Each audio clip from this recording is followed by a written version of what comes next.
Good morning. चलिए आज हम लोग पढ़ते हैं संगम काल।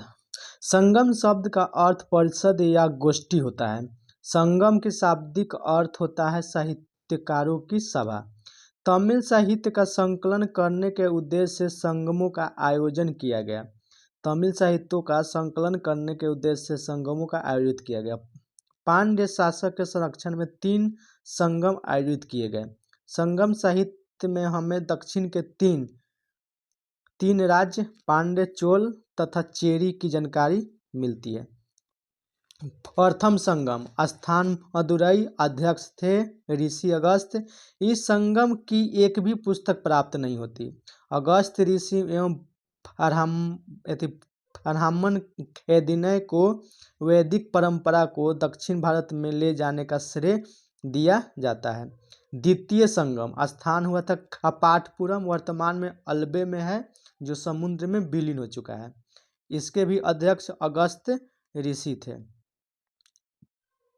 तोक्लापियम की रचना तोक्लापियर ने किया था। एक पुस्तक है तोक्लापियम, इसकी रचना तोक्लापियर ने किए थे, वो भी द्वितीय संगम में।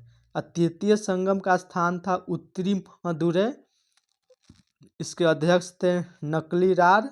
इस संगम की पुस्तक वारी वैरेसी, वारी फदुलीपुप्त और परिपादल आदि हैं। तृतीय संगम में जैन, बौद्ध, हिंदू तीनों भाग लिए थे। संगमकालीन प्रमुख कुछ साहित्य हैं, ठीक है, और इसके रचनाकार हैं, इसको देख लीजिएगा।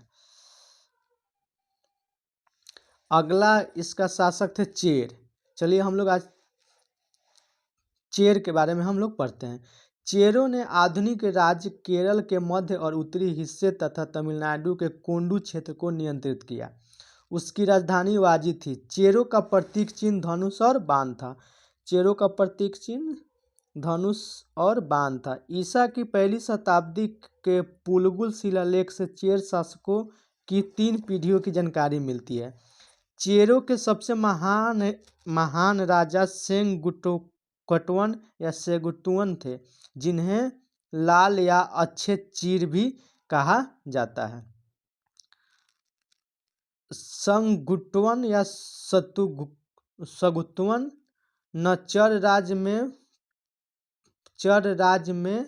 राज्य में पत्नी पूजा प्रारंभ की। पत्नी यानी पत्नी की पूजा प्रारंभ की। इसे खनकी पूजा भी कहा गया। वह दक्षिण भारत में चीन के दूत भेजने वाले प्रथम व्यक्ति थे। दक्षिण भारत से चीन में दूत भेजने वाले प्रथम व्यक्ति थे। आगे हम लोग पढ़ते हैं चोल। चोलों ने तमिलनाडु के मध्य और उत्तरी भागों को नियंत्रित किया। उनकी राजधानी उरैलू थी। बाद में करिकाल ने कावेरीपट्टम या पुहार नगर की स्थापना कर उसे अपनी राजधानी बनाया। इसका प्रतीक चिन्ह बाघ था। चोलों के पास एक कुशल नौसेना भी थी।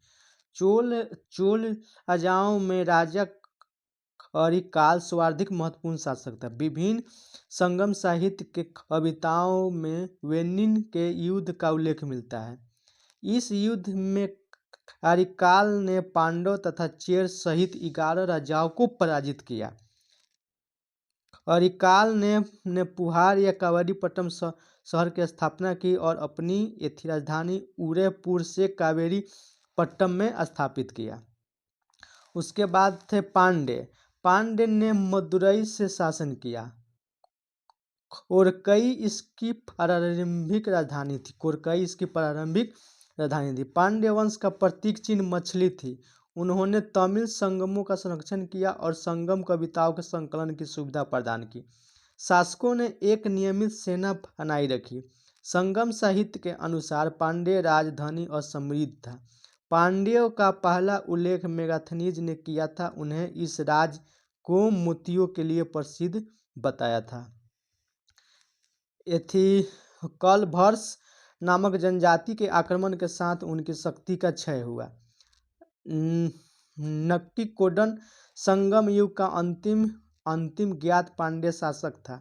कलभस्म नामक जनजाति के आक्रमण के साथ उनकी शक्ति का क्षय हुआ था। कृषि मुख्य व्यवसाय था और चावल सबसे आम फसल थी। संगम काल के प्रमुख देवता मुरुगन थे, जिन्हें तमिल भगवान के रूप में जाना जाता था। यानी संगम काल के प्रमुख देवता मुरुगन थे। दक्षिण भारत में मुरुगन की पूजा सबसे प्राचीन मानी जाती है और भगवान मुरुगन से संबंधित त्योहारों को संगम साहित्य में उल्लेख भी किया गया है। तो ये था संगम काल। संगम काल अब समाप्त हुआ।